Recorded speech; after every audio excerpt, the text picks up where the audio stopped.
Great place to talk to Dylan. Sinn is right here from the Fort Wayne Journal-Gazette. How are the Tin Caps doing in the playoffs? I saw they made the playoffs. They did. Playoffs? It's a best of three.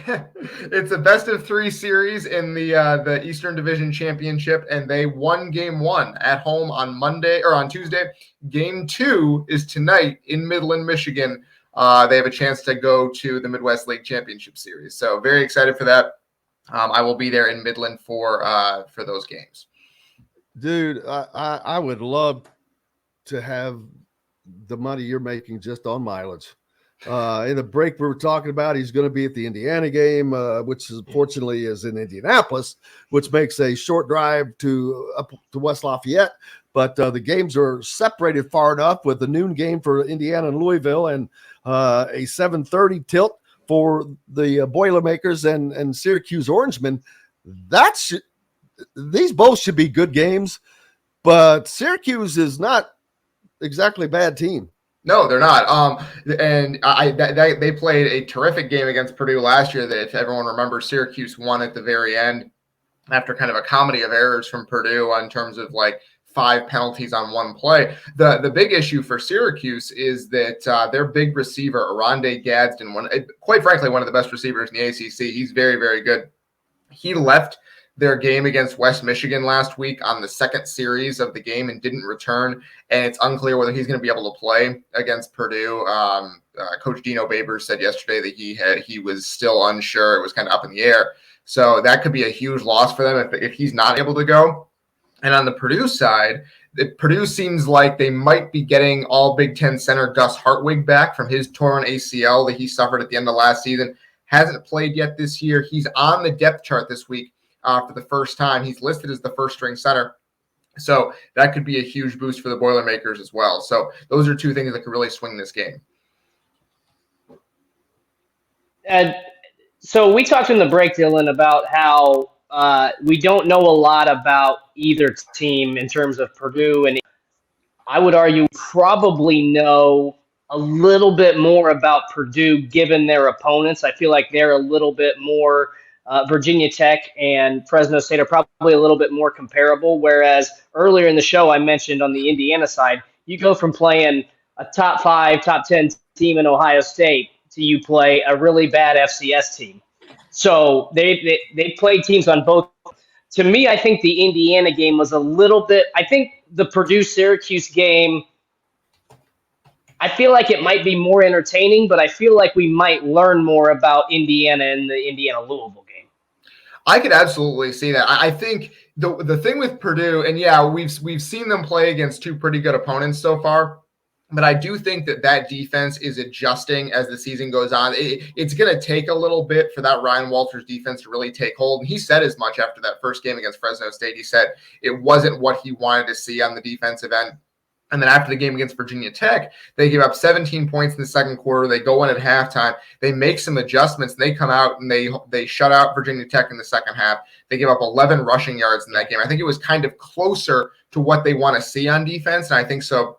It's a question of, was that a function of Virginia Tech being a poor offensive team, which is a possibility. Virginia Tech is not a good team.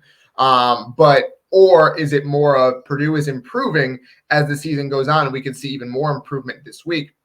I do think the one thing we know about Indiana so far, and there is one thing we know definitively about Indiana, is that defense is salty. I don't know if it's great. I don't know if it's elite. I think it's salty. I think that they have players on that defense who can play, which is more, quite frankly, than we thought there might be going into the season. I thought Andre Carter was going to be a good player, and I thought basically everyone else, maybe Aaron Casey, and that's about it, was a question mark. And I think a lot of those question marks have ended up being having very positive answers.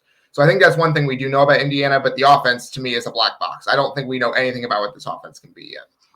And that could be a good thing, though, for them going into the game with Louisville. No doubt that they're going to be studying whatever they are able to study mostly from last week, because I don't think they're going to get much from the Ohio State game. David didn't play nearly as much, and the play calling was nothing. So they're going to have to prepare for the option. They're going to have to prepare for Indiana getting the ball out to guys out in space, running backs out of the backfield, to covering these receivers. You've got Omar Cooper who stepped up, and Cam Camper. We'll see what his situation is, but they have good pieces. I haven't even mentioned Jalen Lucas yet. Josh Henderson in the backfield, but Jalen Lucas, man, that dude can make an impact in a moment, and that's the key. Now, does he? We don't know. We'll happen to see that, but the thing is, it can happen. And he can do it in a multiple ways, not just from the backfield, out in the flats, or returning.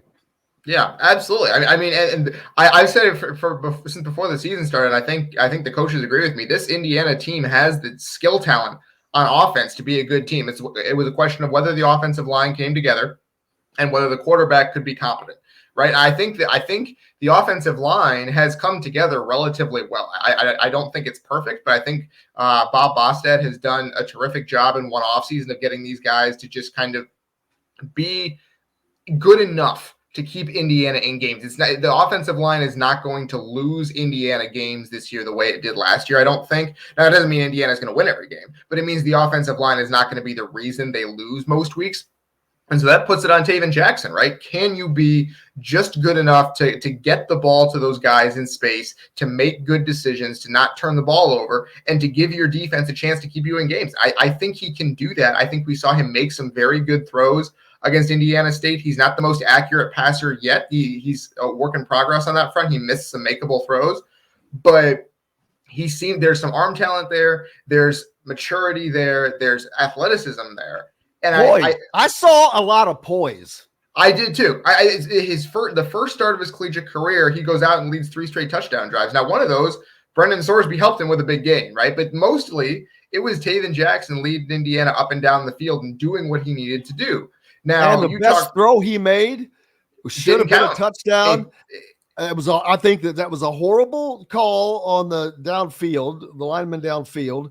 Yeah. But that would have been a touchdown. Because I watched that, he rolled over that receiver. Yeah. It was an NFL throw. That was it. Like we kind of made fun of Walt Bell for saying that both those guys have futures in the NFL and whatnot, but that was NFL throw. It was right on the money to a receiver who had a step and who needed to be able to get the ball out in front of him so he could make a play. And it was right where it needed to be, 50 yards down the field. So really good play by Taven.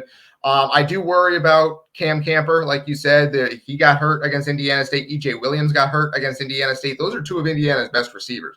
They have depth at that position, but you don't want 2 of your best to be out for one of your first games that your quarterback is starting. That would be a significant loss, even with Omar Cooper stepping up. So they would like to have Cam Camper in the lineup, absolutely. EJ Williams too, although that seems more of a long shot.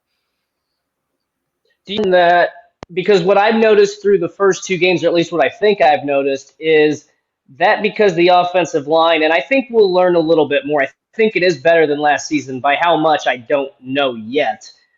But it seems like I've mentioned this on other podcasts and radio shows too, and I just feel like this is more of the Walt Bell we saw where just give me an offensive line that can hold their blocks for a little bit longer, and I can get more creative with the playbook. I feel like Walt Bell, as an offensive coordinator, look at Maryland, he knew that they weren't going to really out-athlete anybody. They had to get creative with their offensive play calls, and I think he understands that too. That doesn't mean Indiana doesn't have some athletes, but top to bottom roster-wise, they're not gonna be able to. So he's got to get creative. I feel like he's more comfortable with his playbook and implementing new plays on a weekly basis, as opposed to where it stood last year because they just couldn't block anybody.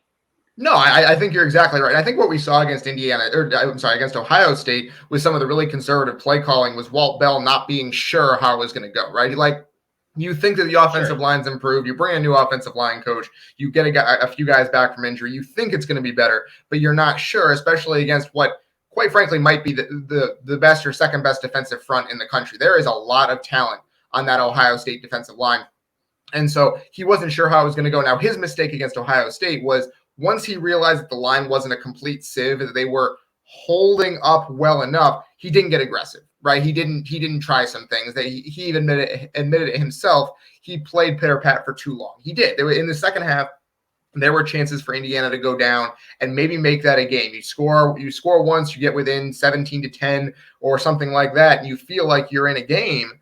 And Indiana, they never really opened up the playbook to do that. But I understood in the first half why you didn't, because you just weren't sure. And so it was good to see them kind of reopen things up against Indiana State. The funny thing is I'm already thinking how good the bucket game is going to be this year.